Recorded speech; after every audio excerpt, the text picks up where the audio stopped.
आउ उद्घाटन मंत्री बाबू आउ अफिसर माने हेउचंती खाली कन कन मंत्री बाबू अफिसर माने हेउचंती खाली कन कन एठी जनता मोर छानिया जनता मोर छानिया तेलिया मुंडरे तेल आउ नंदा मुंडरे पानिया देख भाई देख ताकू ए भाई देख भाई देख बाबू नोट निया भोट दियो नोट निया भोट दियो नोट निया भोट दियो नोट निया भोट दियो शिलान्यास आउ उद्घाटन शिलान्यास आउ उद्घाटन दिन राति खाली चलती एटी शिलान्यास आउ उद्घाटन मंत्री बाबू आउ अफिसर माने हेउचंती कन कन कन कन कन कन। आज्ञा नमस्कार। आज नाटकर नाम उद्घाटन कथा कौन कि आम सरकार द्वारा प्रतिदिन शह शह शिलान्यास होउछि हेले कार्यकारी होउछि केतोटी लोक मानक पाखरे जाई पहुँचुछि केतोटी एभली किछि घटनावली उपरे आसंतु देखिबा आजिर क्षुद्र व्यंग नाटक उद्घाटन कहबाकू भूली जाइथिली एही नाटकटी संपूर्ण भावे काल्पनिक अटे। नमस्कार।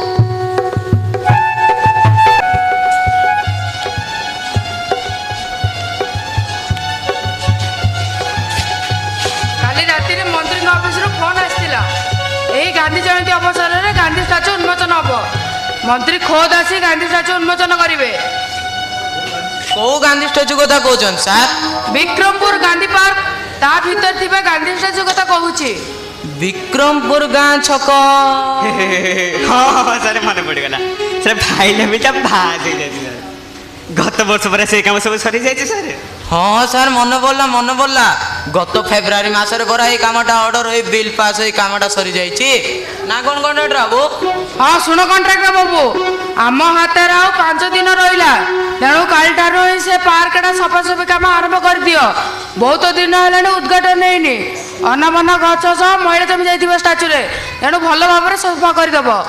से कथा ठीक अच्छे जे हेले पार्कटा ओहो आपण मो साथी आसुना मु देखै देबी। आपण केबे से पार्क को जाइछंती? ना स्पोर्ट्स सिलेक्शन में जाइतिली आउ जाइनी हेले मैपटा अछि। हाँ सर से पार्क रो फोटो नक्शा पूरा हमरे फाइल रे अछि हेले सर ताहले असुविधा कोन आपण माने एथर जानतु।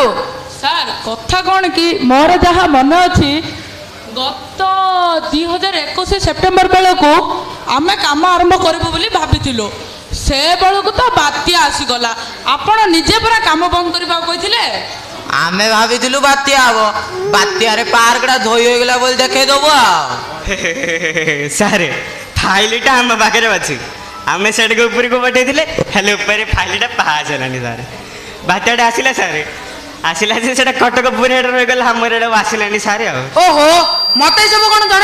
हाँ सर आपण पूरा निज दस्तखत कर पठे सारे से आपणकर 3 नंबर शाली बाहागर थिला आपण परा व्यस्त थिले आपण शाली बाहागर जहाँ खर्च होता ताहा मु करी। ओहो टिके मन पकांतु। ओहो आमे तुमको वर्ष सारा काम दउछु तमे छोटे कामटा करिदेला बोली कहि होछ ना कोन जे? सॉरी सर कथा कौन कि आपण परा निजे से पार्क टोटल फंडटा आपण शाली बाहागर को डाइवर्ट करबा कहिथिले। ना सर टोटल फंड नुह 40% दिया जाइए आउ 30% मंत्री जन्मदिन खर्च होइछि आउ 30% आम हमर पीसी हिसाब रे बांटी नै छु सर। सर ए सब कथा गडी हिसाब पर हम फाइल रे अछि हे नै देखो सर। छडा तुम टिके चुप रहो सुनो से सब पुराना कथा भाबी किछि लाभ नै वर्तमान टेम्परेरी पार्क तैयारी काम आरंभ कर दियो। हां से गांधी स्टैच्यूरा मध्ये किनिबा व्यवस्था करो टंका पैसा पछे देखिबा चलो हम एथर जाई काम लागि पड़िबा। हाँ सर आसंतु आसंतु सर।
ତମେ ଯୋଉଠି ଷ୍ଟେଜ ଦେଖଉଛ ସେଇଠି ଗାନ୍ଧୀ ଷ୍ଟାଚ୍ୟୁ ରହିବ। ମନ୍ତ୍ରୀ ଖୋଦ୍ ଆସି ଇନାଗୁରେସନ କରିବେ। ସାର୍ ଏ ସବୁ କଥା ଗୁଡ଼ିକୁ ମୁଁ ଫାଇଲରେ ନୋଟ୍ କରିଦେଉଛି, କାହିଁକିନା ମୋ ଫାଇଲଟା ଅପ୍ ଟୁ ଡେଟ୍ ରହିବା ନିହାତି ଆବଶ୍ୟକ ନା, ନାଇଁ କି ସାର୍? ବଡ଼ ବାବୁ ତମ ଫାଇଲରେ ଉଇ ଲାଗିଯିବ, ଟିକେ ଜାଗ୍ରତରେ ରଖ। ଓହୋ, କ'ଣ ସବୁ ଚାଲିଛି? ମୁଁ ଏତେ ଟେନସନରେ ଅଛି, ଆପଣ ସମସ୍ତଙ୍କୁ ମଜା ଲାଗିଛି? ଓହୋ ବଡ଼ ବାବୁ, ସବୁ ଠିକ ହେଇଯିବ, ଆପଣ ଏବେ ଟେନସନ ନିଅନ୍ତୁନି। କ'ଣ କହିଲେ? ଟେନସନ ନେବିନି? ହଇ ହୋ, ମାତ୍ର 4 ଦିନ ରହିଲା ଉଦ୍ଘାଟନ ଉତ୍ସବ ପାଇଁ, କିଛି ଲେଖା ହୋଇନି, ଫାଇଲରେ ଲେଖିବା କ'ଣ? ବଡ଼ ବାବୁ ଇଏ ପରା ସରକାରୀ କାମ, ରାତାରାତି ସବୁ ଠିକ ହେଇଯିବ। ଆମର କଣ୍ଟ୍ରାକ୍ଟର ବାବୁ ପରା 50 ଜଣ ଲୋକ ଡକେଇଛନ୍ତି। କେତେ କହିଲେ କେତେ କହିଲେ? ଆଜ୍ଞା 50 ଜଣ। ଆଚ୍ଛା ମୁଁ ଟିକେ ଫାଇଲରେ ନୋଟ୍ ସେଟା ତୁମେ ଟିକେ ଚୁପ୍ ରହ, କେବେ ତମର ସେ ଫାଇଲକୁ ଜାଳି ପାଉଁଶ କରିଦେବି। ହଁ ଶୁଣ କଣ୍ଟ୍ରାକ୍ଟର ବାବୁ, ସେ ଗାନ୍ଧୀ ଷ୍ଟାଚ୍ୟୁ କଥା କ'ଣ ହେଲା? ସାର୍ ମୁଁ ପୁରା ଚେଷ୍ଟା ଲଗାଉଛି, ଏବେ ପୂଜା ପର୍ବ ଦିନ, ଗଣେଶ ମୂର୍ତ୍ତି, ବିଶ୍ୱକର୍ମା ମୂର୍ତ୍ତି, ଦୁର୍ଗା ପୂଜା ପାଇଁ ସମସ୍ତେ ବ୍ୟସ୍ତ। ଅಯ್ୟୋ ଆମେ ପରା ବ୍ରୋଞ୍ଜ ମୂର୍ତ୍ତି ପାଇଁ ପଇସା ଦେଇଥିଲୁ ନା କ'ଣ? ଦେଇଥିଲେ, ହେଲେ ସେଇଟା ପରା ଆପଣଙ୍କର 3 ନମ୍ବର ଶାଳୀ ବାହାଘର ଖର୍ଚ୍ଚ ହେଇଯାଇଛି। ହଁ ସାର୍, ଏତେ କମ ସମୟରେ ବ୍ରୋଞ୍ଜ ମୂର୍ତ୍ତି ମିଳିବନି। ହେଲେ ସାର୍ ଫାଇଲରେ କ'ଣ ଲେଖିବା ସାର୍? ବଡ଼ ବାବୁ ପ୍ଲିଜ ଆପଣ ଟିକେ ଚା ପିଇ ଆସନ୍ତୁ। ଆଜ୍ଞା ଆଜ୍ଞା ଚାଲୁ ସାର୍ ଚାଲୁ। Inspector Madan Majhi reporting sir. Inspector ଇଏ ଜଣେ କନଷ୍ଟେବଲ? ହଁ ସାର୍, ଇଏ ଜଣେ 5 ଜଣଙ୍କ କାମ କରେ। ଆମ ସାର୍ ମଦନ ମହାନ୍ତି ଯେଉଁଠିକୁ ଯାଆନ୍ତି ସେଠାରେ ସବୁ ଚୋର ବଦମାସ ଖାଲି ହୋଇଯାଆନ୍ତି। ଓକେ, ଡ୍ୟୁଟି କରିବ ଯାଅ। Yes sir. ସାର୍ ଆପଣ ଟିକେ ଟେନସନ ଦେଖା ଯାଉଛନ୍ତି। ସାର୍ କଥାଟା କ'ଣ କି, ଆମ ସାର୍ଙ୍କର ପୁରା ମୁହଁଟା ସେମିତିକା। ସେଟା ସରି ଆପଣ ଜମା ରାଗନ୍ତୁନି, ଆପଣ ରାଗିଲେ ସବୁ ଗଡ଼ବଡ଼ ହୋଇଯିବ ସାର୍। କଥା କ'ଣ କି, ଗୋଟେ ଗାନ୍ଧୀ ଷ୍ଟାଚ୍ୟୁର ଦରକାର ଥିଲା, ବ୍ରୋଞ୍ଜ ମିଳୁନି, ହେଲେ ମାଟିର ମଧ୍ୟ ଲୋକେ କରିବାକୁ ନାରାଜ। କ'ଣ କରିବା କହିଲେ? ହାତରେ ଆଉ 4 ଦିନ ରହିଲା।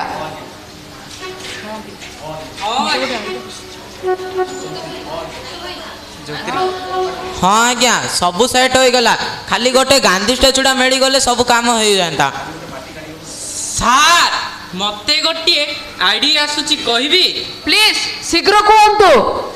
ଆମେ ଯଦି ଗାନ୍ଧୀ ଷ୍ଟାଚ୍ୟୁ ନ ଖୋଜି ଗାନ୍ଧୀ ବେଶଧାରୀ ମଣିଷଟିଏ ରଖିଦିଅନ୍ତେ ତାହେଲେ କେମିତି ହୁଅନ୍ତା? ମାନେ କ'ଣ ଯୁଗ ଯୁଗ ପରେ ପୁଣି ଥରେ ଓରିଜିନାଲ ଗାନ୍ଧୀଜୀ ଆସିବେ? ମାନେ ମଣିଷ ମାନେ ଗାନ୍ଧୀ ବେଶଧାରୀ ମଣିଷ?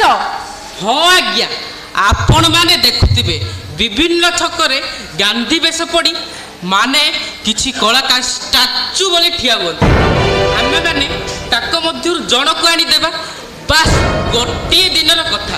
ତାପରେ ନୂଆ ଗାନ୍ଧୀ ମୂର୍ତ୍ତି ଆଣି ଲଗେଇବା କଥା ଚିନ୍ତା କରିବା। ବଢ଼ିଆ ହବ, ହେଲେ ସେ ଆମ ଗାନ୍ଧୀ ବେଶଧାରୀ ଲୋକ ଆମକୁ ମିଳିବ କେଉଁଠୁ କହିଲେ? ହଁ ଆଜ୍ଞା ମୁଁ ଜାଣିଛି, ସେ ପାଟ ସାହିରେ ସେ ରହୁଛି। ସାର୍ ତାହେଲେ ସବୁ କଥା ଗୁଡ଼ିକୁ ମୁଁ ଏବେ ମୋ ଫାଇଲରେ ନୋଟ୍ କରିଦେବି ସାର୍? ନାଇଁ ଏଇଟା ଫାଇଲରେ ରହିବନି ବଡ଼ ବାବୁ, ଏଇଟା non official. Okay sir sir ଶୀଘ୍ର ଚାଲନ୍ତୁ, ସେ ଲୋକଟାର ଘରକୁ ଯିବା। ହଁ ଥ୍ୟାଙ୍କ୍ସ ବଡ଼ ବାବୁ, ଭଲ ଆଇଡିଆ ଦେଲ। କନେଷ୍ଟେବଲ ତମେ ଆଗରୁ ଯାଇ ତାର ଘର ଠିକଣା ବାହାର କର, ତମେ ଫୋନ କଲେ ଆମେ ବାହାରି ଯିବୁ। ସାର୍ ମତେ ଖାଲି ଆଡ୍ରେସଟା ମିଳିଯାଉ, ମୁଁ ସବୁ ସେଟ୍ କରିଦେବି, କଳେ ବଳେ କୌଶଳେ ମୁଁ ତାକୁ ସେ ଷ୍ଟାଚ୍ୟୁ ଜାଗାରେ ଠିଆ କରିଦେବି। ହେଲେ ଯଦି ଉଦ୍ଘାଟନ ପରେ ଲୋକେ ପଚାରିବେ ମୂର୍ତ୍ତିଟା କୁଆଡ଼େ ଗଲା? ଓହୋ ଇଞ୍ଜିନ ବାରୁ ବ୍ୟସ୍ତ ହେବାରେ କିଛି ନାହିଁ, ବାସ୍ ଗୋଟିଏ ଚୋରି କେସ୍ ରୁଜୁ କରି ଅଧିକ ଉପରେ ଛାଡ଼ିଦେବା। Very good, beautiful idea. Sir ଏଇଟା ତାହେଲେ ନୋଟ୍ କରିଦେବି ସାର୍? ନୋ ଏବେ ନୁହେଁ, କେସ୍ ଫାଇଲ୍ ହେଲା ପରେ। ଓକେ ହଉ ସାର୍ ହେଲେ ଆଉ ଡେରି କାହିଁକି, ଚାଲ ଏଥର ଆମେ ଅଫିସକୁ ଯାଇ ୱେଟ୍ କରିବା। 5 ଦିନ ହେଇଗଲାଣି, ତୁମର ଦେହ ଭଲ ହେଉନାହିଁ, ଦେହରୁ ଶାନ୍ତି ଯାଉନି, ଇଆଡ଼େ ଘରରେ ଟଙ୍କା ପଇସା ଯାହା ଥିଲା ସବୁ ସରିଗଲାଣି, ମୁଁ କ'ଣ କରିବି କିଛି ବୁଝିପାରୁନି। ମୋତେ ଜମା ଭଲ ଲାଗୁନି, ବ୍ୟସ୍ତ ହୁଅନି, ଭଲ ହେଲେ ଆମେ ପୁଣି ଖୁସି ରହିବା।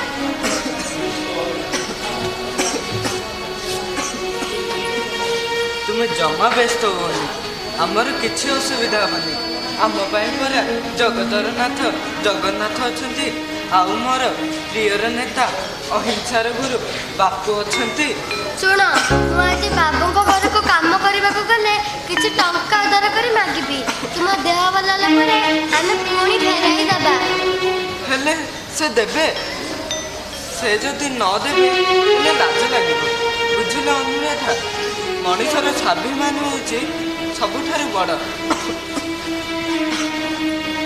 ଆମେ 2 ଦିନ ଭୋକ ଉପାସରେ ରହିଗଲେ କିଛି ଅସୁବିଧା ନାହିଁ ହେଲେ ସ୍ୱାଭିମାନଟା ଚାଲିଗଲେ ଆଉ ଫେରିବ ନାହିଁ ତମେ ଜମା ବ୍ୟସ୍ତ ହୁଅନି ଆଜି ଯାଏଁ ପରା ମୁଁ ତୁମ ଆଦର୍ଶରେ ଚାଲି ଆସିଛି ଆଉ ଆମ ପୁଅ ମଧ୍ୟ ସେମିତି ଆଗକୁ ମୁଣ୍ଡ ଟେକି ବଞ୍ଚିବ ବଡ଼ ହେଲେ ଗାନ୍ଧୀଙ୍କ ଭଳି ହିଂସା ବିରୁଦ୍ଧ ଲଢ଼ିବି ଆଉ ଏ ସମାଜର ଦୁର୍ନୀତି କୁସଂସ୍କାର ଦୂର କରିବି ହଉ ହେଲା ଯା ପାଠ ପଢ଼ିବୁ କେତେ ବଡ଼ ବଡ଼ କଥା କହୁଛୁ ଯା ବାପା ଯା ପାଠ ପଢ଼ି ବଡ଼ ମଣିଷ ହେ ତାପରେ ଲଢ଼ିବୁ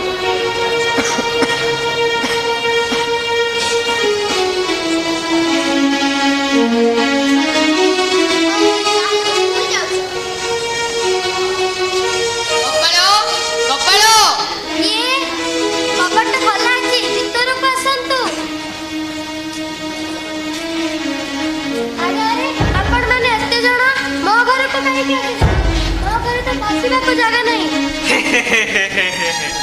କିଛି ଅସୁବିଧା ନାହିଁ ତମ ଫାଇଲ ଦେଖିଲେ ସବୁ ଜଣା ପଡି ଯାଉଛି କଣ ଗୋପାଳ ବାବୁ ତମ ଦେହ ଫୟ କିଛି ଭଲ ନାହିଁ କି ହଁ ଆଜ୍ଞା 5 ଦିନ ହେଲା ଜ୍ୱର ଛାଡ଼ିବାର ନାଁ ନେଉ ନାହିଁ ଆରେ ସେଥିପାଇଁ ପରା ଆମେ ଆସୁଛୁ ହଁ ଶୁଣ କଣ୍ଟ୍ରାକ୍ଟର ବାବୁ ଇମିଡିଏଟଲି ଗୋଟେ ଡାକ୍ତର ବ୍ୟବସ୍ଥା କର ଆମ ଗୋପାଳ ସୁସ୍ଥ ହେବା ନିହାତି ଆବଶ୍ୟକ ହଁ ସାର୍ ଏବେ ଔଷଧ ମଙ୍ଗେଇ ଦେଉଛି ହରିଆ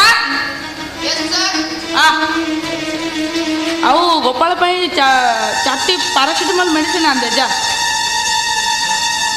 ଦେଖିଲ ଗୋପାଳ ଆମ ସାର୍ ମାନେ କେତେ ଦୟାବର୍ତ୍ତ ହେଲେ ଏସବୁ କ'ଣ ପାଇଁ ମୁଁ କିଛି ବୁଝିପାରିଲିନି ସମୟ ଆସିଲେ ସବୁ ବୁଝିପାରିବ ମାନେ କଥାଟା କ'ଣ କି ତମର ଫାଇଲଟାକୁ ଅପଡେଟ୍ କରିବା ପାଇଁ ଆମର ସାର୍ ଆସିଛନ୍ତି ମାନେ ମାନେ ତୁମ ଭଳି ଜଣେ ବଡ଼ କଳାକାରକୁ ସମ୍ମାନ ଜଣାଇବା ପାଇଁ ଆରେ ଆପଣମାନେ ସବୁ କଥା ଖୋଲିକି କହୁନାହାନ୍ତି କଥା କ'ଣ କି 3 ଦିନ ପରେ ଗାନ୍ଧୀ ଜୟନ୍ତୀ ସେଇଦିନ ଗାନ୍ଧୀ ଆମ ସହର ଛକରେ ଥିବା ଗାନ୍ଧୀ ପାର୍କଟା ଉଦ୍ଘାଟନ ହେବ ଆମ ଗୋପାଳ ସେଠି ଗାନ୍ଧୀ ବେଶ ହୋଇ ଠିଆ ହେବ ଆରେ ଏଇଟା କୋଉ ବଡ଼ କଥା ସାର୍ ସେ ତ ସବୁବେଳେ ଗାନ୍ଧୀ ବେଶ ପଡ଼ି ଭିକ୍ଷା ମାଗେ ନା ତଥାପି ଏଇଟା ଆମ ପାଇଁ ଟିକେ ସ୍ପେଶିଆଲ ମୋ ସ୍ୱାମୀ 5 ଦିନ ହେଲା ଜ୍ୱରରେ ପଡ଼ିଛନ୍ତି ତାଙ୍କର ଉଠିବାକୁ ମଧ୍ୟ ବଳ ନାହିଁ ଏ କାମ କରିପାରିବେନି ଆମେ କ'ଣ ଜାଣୁ ଆମେ କ'ଣ ଜାଣୁ ପାରିବନି ମାନେ ତାହେଲେ ଫାଇଲଟା ରିଟର୍ନ କରିଦେବି ନା କ'ଣ ଓହୋ ବଡ଼ ବାବୁ ସବୁବେଳେ ଫାଇଲ ଫାଇଲ ଫାଇଲ ଛଡ଼ା ତୁମେ ଟିକେ ଚୁପ୍ ରହିପାରୁନ ହଁ ଶୁଣ ଗୋପାଳ ତୁମେ ଗୋଟେ ମହାନ କାମରେ ସାମିଲ ହେବାକୁ ଯାଉଛ ତୁମକୁ ଶହ ଶହ ଲୋକ ଦେଖିବେ ଆଉ ବଡ଼ କଥା ହେଲା ଆମର ଗୋଟେ ବଡ଼ ଉପକାରଟି ହେଇଯିବ ହଁ ଏଥିପାଇଁ ତୁମକୁ 10,000 ଟଙ୍କା ମଧ୍ୟ ଦେବୁ 10,000 ଟଙ୍କା ଏତେ ଟଙ୍କା ମୋତେ କାହିଁକି ଦେବେ ବାବୁ ମୋର ତ 5 ଟଙ୍କିଆ ମୁଣ୍ଡ ଓହୋ ସାରଙ୍କ ଖୁସି ହେଲା ସେ ଦେବେ କହିଲେ ଆରେ ଆପଣମାନେ ପୁରା କଥାଟା ଖୋଲିକି କହୁନାହାନ୍ତି ଆରେ ସବୁ କଥା କ'ଣ ଖୋଲି କହିବା ଦରକାର ତମେ ହଉଛ କଳାକାର ଟଙ୍କା ନେବ ଆଉ କଳା ଦେଖାଇବ ନା ଆଜ୍ଞା ଆମେ କଳାକାର ହେଲେ ବି ଆମର ସ୍ୱାଭିମାନ ଅଛି ଆମେ ଭୋକ ଉପାସରେ ରହିଯିବୁ ସିନା କାହା ଆଗରେ ହାତ ପାତିବୁନି କି ଅନୀତି କାମ କରିବୁନି ଆଜ୍ଞା ଶୁଣନ୍ତୁ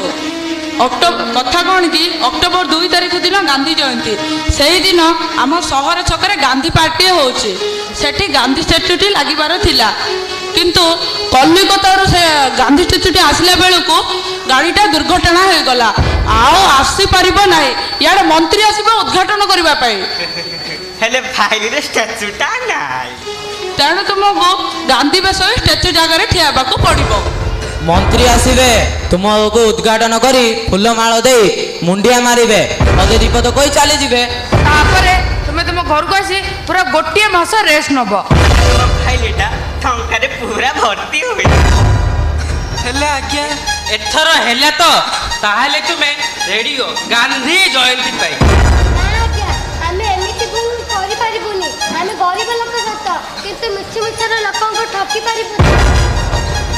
ଔଷଧ ଆଣି ଦେଇଛି। ହଁ ଦିଅ।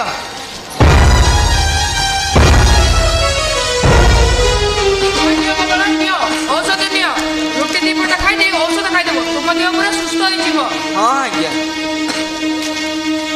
ଦେଖ ଗୋପାଳ, ଆମେ ତତେ ଅନୁରୋଧ କରୁଛୁ, ଟଙ୍କା ମଧ୍ୟ ଦଉଛୁ।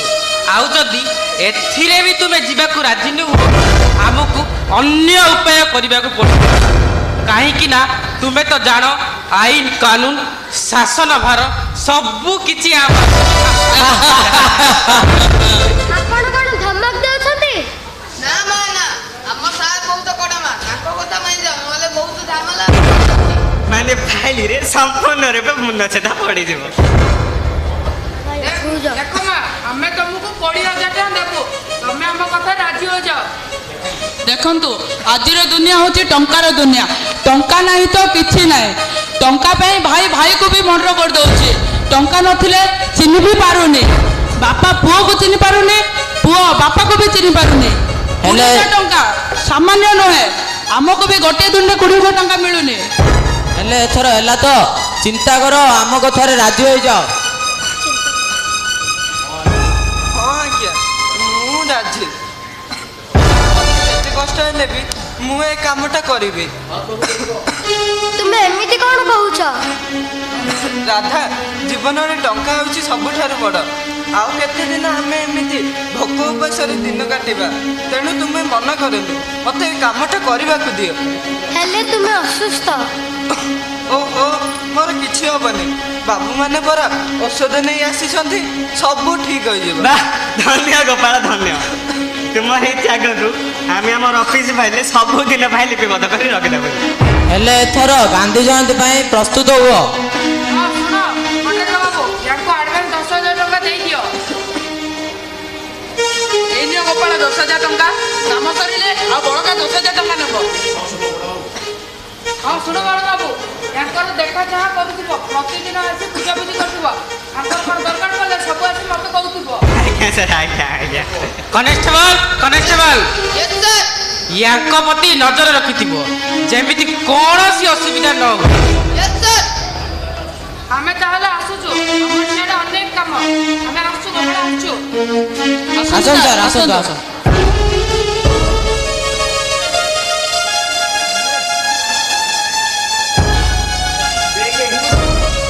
ଘର ବାହାରେ ଜଗିଥିବୁ, କୁଆଡ଼େ ଯିବୁନି।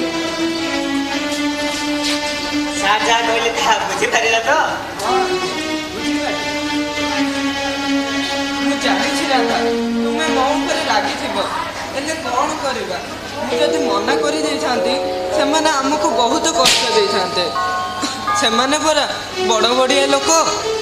ହେଲେ ତୁମର ପରା ଦେହ ଭଲ ନାହିଁ। ଓହୋ, ଟଙ୍କା ମିଳିଗଲା ନା, ସବୁ ଠିକ୍ ହୋଇଯିବ। ତୁମେ ବ୍ୟସ୍ତ ହୁଅନି। ତୁମମାନଙ୍କ ଖୁସିରେ ପରା ମୁଁ ଖୁସି। ଆଚ୍ଛା ହେଉ, ମୁଁ ଯାଇ କ୍ଷୀର ପ୍ୟାକେଟଟି ନେଇ ଆସୁଛି। କ୍ଷୀର ସହ ରୁଟି ଖାଇଦେବ ଓ ତାପରେ ଔଷଧ ଖାଇନେବ। ମୁଁ ଏବେ ଆସୁଛି। ହଉ ହଉ, ଶୀଘ୍ର ଯାଅ।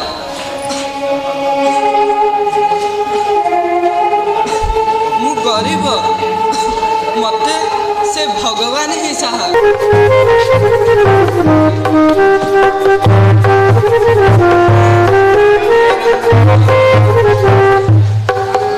ମୁଁ ଗରିବ ମୂର୍ଖଟିଏ। କୋଉଟା ଠିକ୍ କୋଉଟା ଭୁଲ ମୁଁ କିଛି ଜାଣିପାରେ ନା। କୋଉଟା ଠିକ୍ କୋଉଟା ଭୁଲ ମୁଁ କିଛି ଜାଣିପାରେ ନା। ମୋ ପରିବାର 2 ଦିନ ହେଲା ଭୋକ ଉପାସରେ ରହିଛି। ହେ ଗାନ୍ଧୀ ମହାପ୍ରଭୁ, ମୁଁ ଆପଣଙ୍କ ରୂପ ନେଇ ଏ ସଂସାରକୁ ଠକିବାକୁ ଆସିଯାଇଛି। ତେଣୁ ତୁମେ ଉପରେ ଥାଇ ଏସବୁ ଦେଖୁଛ ନା, କେମିତି ଚାଲିଛି ଏ ସଂସାର। ଠକ, ଚୋର, ଶୈତାନ ଲୋକମାନଙ୍କର ଦିନକୁ ଦିନ ସଂଖ୍ୟା ବଢ଼ି ଚାଲିଛି। ସଂଖ୍ୟା ଦିନକୁ ଦିନ ବଢ଼ି ଚାଲିଛି। ଏ ସଂସାର ଦୁର୍ଗତି ଆଡ଼କୁ ବଢ଼ି ଚାଲିଛି। ଆପଣ ଏ ସଂସାରକୁ ରକ୍ଷା କର। ଆପଣ ଏ ସଂସାରକୁ ରକ୍ଷା କର। ଠିକ୍ ଅଛି ସାର୍, ଠିକ୍ ଅଛି। ଆଜ୍ଞା ଆଜ୍ଞା, କ'ଣ କହିଲେ ସାର୍? ମନ୍ତ୍ରୀ ବାବୁ 4 ଘଣ୍ଟା ଲେଟ୍ରେ ଆସିବେ? ହଉ ହଉ ହଉ ଆଜ୍ଞା। ସାର୍ ଏବେ ତ 11ଟା ବାଜିଗଲାଣି ସାର୍ ଦିନ। ସାର୍ ମନ୍ତ୍ରୀ ବାବୁ ଦିନ 2ଟାରେ ଆସିବେ। ହଉ ଠିକ୍ ଅଛି ସାର୍, ଠିକ୍ ଅଛି ସାର୍। ସାର୍ ଏଇଟା ଫାଇଲ୍ରେ ନୋଟ୍ କରିଦେଉ ସାର୍ ମୁଁ। ହଉ ଠିକ୍ ଅଛି। କି ଅବସ୍ଥା, ମନ୍ତ୍ରୀ 4 ଘଣ୍ଟା ଲେଟ୍ରେ ଆସିବେ।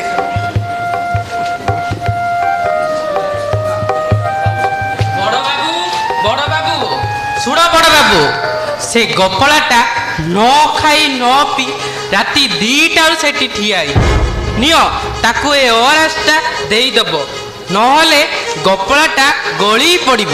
ଆଜ୍ଞା ଆଜ୍ଞା ଠିକ୍ ଅଛି ଆଜ୍ଞା।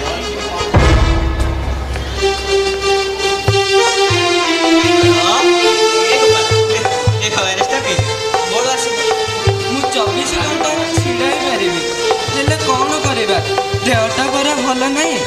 ସେଇଥିପାଇଁ କହୁଛି ପିଇଦେ ପିଇଦେ, ମନ୍ତ୍ରୀ ଆସିଲେ ଆହୁରି 4 ଘଣ୍ଟା ଲେଟ୍ ହବ। ନା ଆଜ୍ଞା, ମୋତେ ଏଇଟା ପିଇଲେ ବାରମ୍ବାର ମୃତ୍ୟୁ ଲାଗିବ, ଯିବାକୁ ପଡ଼ିବ। ଇନ୍ସପେକ୍ଟର ଆଜ୍ଞା, ସେ ଗୋପାଳକୁ ଜମା କିଛି ପିଇବାକୁ ଦେବେନି।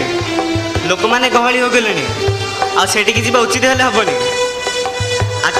ଯଦି ତାକୁ କ'ଣ ପିଇବାକୁ ଦେବେ, ତାକୁ ମୁତ ଲାଗିବ, ଆମର ସବୁ ଫାଇଲ୍ଟା ଗଡ଼ବଡ଼ ହେଇଯିବ। ଆପଣ ଯାଆନ୍ତୁ, ମୁଁ ଆଗ କଥା ବୁଝୁଛି ସାର୍। Okay okay.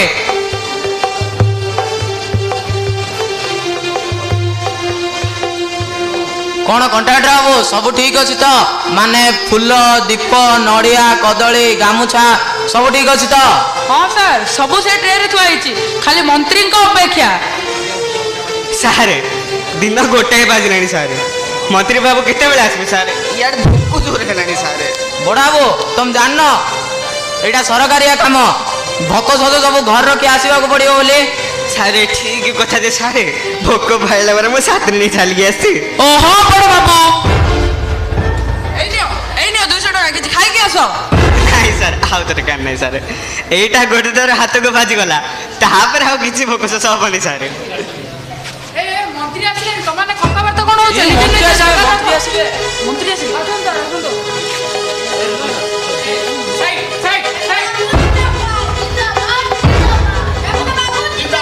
जिंदाबाद जिंदाबाद जिंदाबाद जिंदाबाद जिंदाबाद जिंदाबाद जिंदाबाद जिंदाबाद। ଭିଡିଓ ବାବୁ, ମୂର୍ତ୍ତିଟା ତ ବଢିଆ ହେଇଛି। ଆଜ୍ଞା ସାର୍, ଆମ କଣ୍ଟ୍ରାକ୍ଟର ବାବୁ ବନେଇଛନ୍ତି। ହେଲେ ମୂର୍ତ୍ତିଟା କ'ଣ ସତସତିଆ ଲାଗୁଛି? ସାର୍ ସାର୍ ଏବେ ନୂଆ ନୂଆରେ ରଙ୍ଗ ଦିଆଯାଇଛି, ଆପଣ ହାତ ଦିଅନ୍ତୁନି ସାର୍, ଆପଣଙ୍କ ହାତ ଅସନା କଲେ ଆମକୁ ଭଲ ଲାଗିବନି ସାର୍। ସାର୍ କଣ୍ଟ୍ରାକ୍ଟର ବାବୁ ପରା ରାଜସ୍ଥାନରୁ ଆଣିଛନ୍ତି। ମୂର୍ତ୍ତିଟା ମାନେ ବଢିଆ ହେଇଛି। ଆସନ୍ତୁ ସାର୍, ଆଜି ଏଇ ଗାନ୍ଧୀ ଜୟନ୍ତୀ ଅବସରରେ 2 ପଦ ଭାଷଣ କୁହନ୍ତୁ। ଆସନ୍ତୁ ସାର୍। ସମସ୍ତ ଭାଇ ଓ ଭଉଣୀମାନଙ୍କୁ ମୋ ନମସ୍କାର। ଆଜି ଅକ୍ଟୋବର 2 ଗାନ୍ଧୀ ଜୟନ୍ତୀ। ଆଜି ଗାନ୍ଧୀ ନାହାନ୍ତି ସତ, ପଛେ ତାଙ୍କ ଅହିଂସା ନୀତି ସବୁ ଏ ଦୁନିଆରେ ଭରି ହେଇଛି। ମୁଁ ଆଜି ଏ ଗାନ୍ଧୀ ଷ୍ଟାଚ୍ୟୁକୁ ଉନ୍ମୋଚନ କରି ବହୁତ ଗର୍ବିତ। ଗାନ୍ଧୀଜୀ କେତେ କଷ୍ଟ ନ କରି ଏ ଦେଶକୁ ସ୍ୱାଧୀନତା ଲାଭ କରିଥିଲେ। ଆଜିଠାରୁ ଏ ପାର୍କକୁ ଗାନ୍ଧୀ ପାର୍କ ନାମରେ ନାମିତ କରାଗଲା। ଆଉ ସମସ୍ତେ ଏ ଗାନ୍ଧୀ ଓ ପାର୍କକୁ ସଫା ସୁତୁରା ରଖିବାକୁ ଚେଷ୍ଟା କରିବେ। ମୁଁ ଏତିକି ବକ୍ତୃତା କହି ମୋର ଶେଷ କରୁଛି। ନମସ୍କାର। ଭିଡିଓ ବାବୁ, ମୁଁ ଆସୁଛି ହେଲେ ଏବେ। ସାର୍ ଫୁଲ ମାଳ ପକେଇ ଦେଇଛି, ଚାଲନ୍ତୁ ସାର୍। ଓକେ।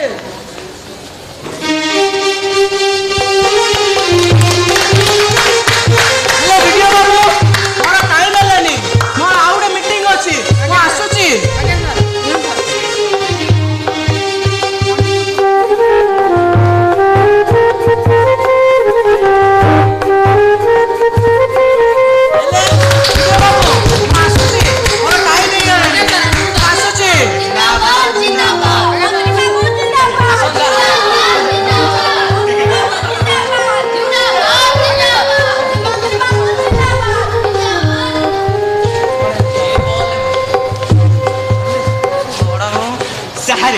फाइलटा पूरा जमी गला।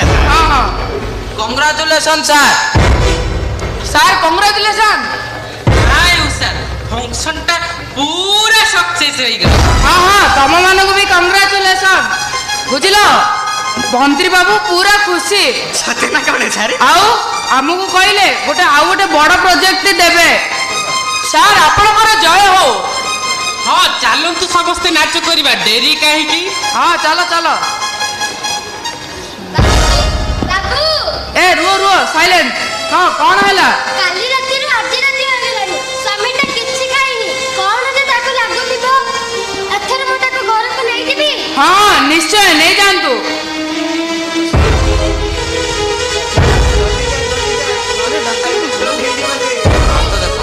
ଚାଲ ଶୀଘ୍ର ଯାଇ ଧୁଆ ଧୋଇ କଣ କିଛି ଖାଇଦେବା। ଚାଲ ନା ଚାଲ। ଆରେ କଣ ହେଲା ତମର? ଏ କଣ ହେଲା କଣ ହେଲା? ଉଠ। ଏ କଣ ହେଲା?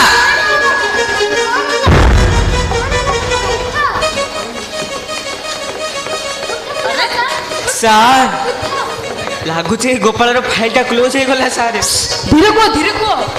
ସାର୍ ଏଇଟା ଲୋକମାନେ ଜାଣିଦେଲେ ବହୁତ ବଡ଼ ଅସୁବିଧା ହୋଇଯିବ। ଆମେ ଶୀଘ୍ର କ'ଣ ଗୋଟେ ବ୍ୟବସ୍ଥା କରିବାକୁ ପଡ଼ିବ। ଆସନ୍ତୁ ସାର୍। ସାର୍ ଆମ୍ବୁଲାନ୍ସ ଡାକନ୍ତୁ, ପ୍ରଥମେ ନେଇଯିବା ପଛ ବୁଝିବା। ହଁ ଚାଲ ଚାଲ। ନା କେହି ମୋ ସ୍ୱାମୀକୁ ଛୁଇଁ ପାରିବନି। କେହି ନୁହଁ। ତମେ ମାନେ ପାପୀ ଓ ମୋ ସ୍ୱାମୀ ପବିତ୍ର। ତୁମେ ମାନେ ଟଙ୍କା ଲୋଭ ଦେଖେଇ ଓ ଗାନ୍ଧିଜୀଙ୍କ ଲୋଭ ଦେଖେଇ ମୋ ସ୍ୱାମୀକୁ ମାରିଛ। ହଁ ତୁମେ ମାନେ ମୋ ସ୍ୱାମୀକୁ ମାରିଛ। ଆମେ କଣ କଲୁ? ଆମେ ତ ଚୁପ୍। କଣ କଲ? ତାହା ଆଗରୁ ନିଜକୁ ଟିକେ ପଚାର। ମୋ ସ୍ୱାମୀ ତମ ମାନଙ୍କର କି ଅପରାଧ କରିଥିଲା? ସିଏ ତ ଆମ ପରିବାରକୁ ବଞ୍ଚେଇବା ପାଇଁ କଳ ପ୍ରଦର୍ଶନ କଲା। ଆଉ ତମେ ମାନେ ତାକୁ ଗାନ୍ଧିଜୀଙ୍କ ନାଁରେ ଓ ଟଙ୍କା ନାଁରେ ମିଛ କହି ତାକୁ ମାରିଦେଲ। ହଁ ତମେ ମାନେ ମଣିଷ ମାରିଛ। ଆରେ ତୁମେ ଚିନ୍ତା କରନ, ଆମେ ତୁମର କଥା ବୁଝିବୁ। କଣ ଆମର ସବୁ କଥା ବୁଝିଦେବ? ହଁ ବୁଝ ଆମର ସବୁ କଥା। ବୁଝ ମୋ ସ୍ୱାମୀକୁ ମୋ ପାଖକୁ ଫେରେଇ ଦିଅ। ମୋ ସ୍ୱାମୀକୁ ମୋ ପାଖକୁ ଫେରେଇ ଦିଅ। ମୋ ସ୍ୱାମୀକୁ ମୋ ପାଖକୁ ଫେରେଇ ଦିଅ। ମୋ ସ୍ୱାମୀକୁ ଫେରେଇ ଦିଅ ମୋ ପାଖକୁ।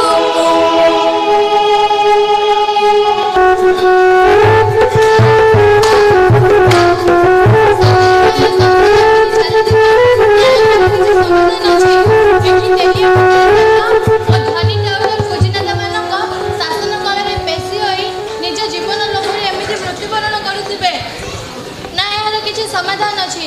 ଆସନ୍ତୁ ଏହା ବିରୁଦ୍ଧରେ ଆନ୍ଦୋଳନ କରିବା। ଇନକିଲାବ ଜିନ୍ଦାବାଦ, ଇନକିଲାବ ଜିନ୍ଦାବାଦ। ନମସ୍କାର।